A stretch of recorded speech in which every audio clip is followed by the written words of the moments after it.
Are you ready to accept the ultimate challenge? चलिए बच्चों हम डिस्कस करते हैं जेईई मेंस चैलेंजिंग सीरीज का next question. Let's ABC is the 1 2 3 4 में से कुछ भी हो सकता है। If the probability of x square plus 2 root 2 b x plus c greater than 0 for all x belongs to R is m by n and GCD of m और n is 1 then m plus n is equal to 1। तो बच्चों अगर कोई भी quadratic greater than है, इसका क्या मतलब है, उसका या तो a ग्रेटर देन है और d लेस देन है, ये कंडीशन होती है बच्चों। तो मैंने जैसे ये कंडीशन लगाई तो आपका B square minus 4ac condition लगा दी, d लेस देन 0 डिस्क्रिमिनेंट। यहाँ से कंडीशन आ गई बच्चों 2b square less than ac।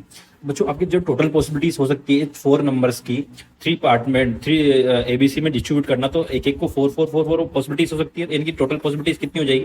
Total possibilities हो जाएगी 64। ठीक है, अब ये तो हो गया टोटल आउटकम्स। तो प्रोबेबिलिटी क्या होती है? Possible outcome upon total outcome. अब आप पॉसिबल आउटकम्स निकालेंगे बच्चों अपन 2b स्क्वायर माइनस ac की कंडीशन से। तो मैं क्या करूंगा यहाँ पे सबसे पहले आउटकम्स निकालने के लिए कंडीशन लगाऊंगा। तो यहाँ पे b का वैल्यू 1 रख दूंगा क्योंकि मेरे को 4 तक एक कंडीशन लगानी है। तो यहाँ से क्या हो जाएगा बच्चों? ac greater than 2। अगर मैं b का वैल्यू 1 रखता हूँ तो यहाँ से ac ग्रेटर देन 2। अब ac ग्रेटर देन 2 में तो बहुत सारी कंडीशन हो सकती है बच्चों, 4 4 बहुत सारे पेयर्स बन सकते हैं। तो मैं इसका रिवर्स करूंगा कि मैं ac less than equal to 2 निकाल लूंगा। तो ये बहुत कम 3 पॉसिबिलिटीज हो सकती है और 2 इंटू 2 की जितनी भी पॉसिबिलिटीज हो सकती है 4 इंटू 4 टोटल 16 पॉसिबिलिटीज हो सकती है। 16 पॉसिबिलिटीज हो सकती है। तो 16 पॉसिबिलिटीज को मैं नोट डाउन कर दूंगा। इसको 16 में से 3 पॉसिबिलिटीज माइनस कर दूंगा तो 13। अगर मैं b इज इक्वल टू 2 ले लेता हूं बच्चों, तो यहां से देखो आप जो पॉसिबिलिटीज होगी ac ग्रेटर देन किसके हो जाएगा? 8 के। अब ac ग्रेटर देन 8 में क्या क्या पॉसिबिलिटीज हो सकती है? 3 इंटू 3 पॉसिबिलिटीज हो सकती है, 3 इंटू 4 हो सकता है बच्चों, 4 इंटू 3 हो सकता है और 4 इंटू 4, ये 4 पॉसिबिलिटीज हो सकती है।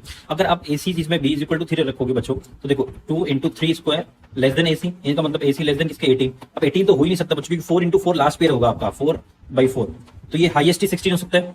अब हाईएस्ट 16 हो सकता है तो 18 तो पॉसिबिलिटी नहीं है, तो 0। इसके बाद अगर आप b इज इक्वल टू 4 रखोगे बच्चों, तो देखो ac ग्रेटर देन किसके हो जाएगा? 4 16 32 के। ये तो पॉसिबिलिटी नहीं है, जब 18 ही पॉसिबिलिटी है ना, तो आपके 32 तो हो ही नहीं सकती पॉसिबिलिटीज। तो यहाँ से बच्चों आपके टोटल पॉसिबल आउटकम्स कितने आ गए? तो पॉसिबल आउटकम्स आ गए बच्चों 17 60 13 प्लस 4।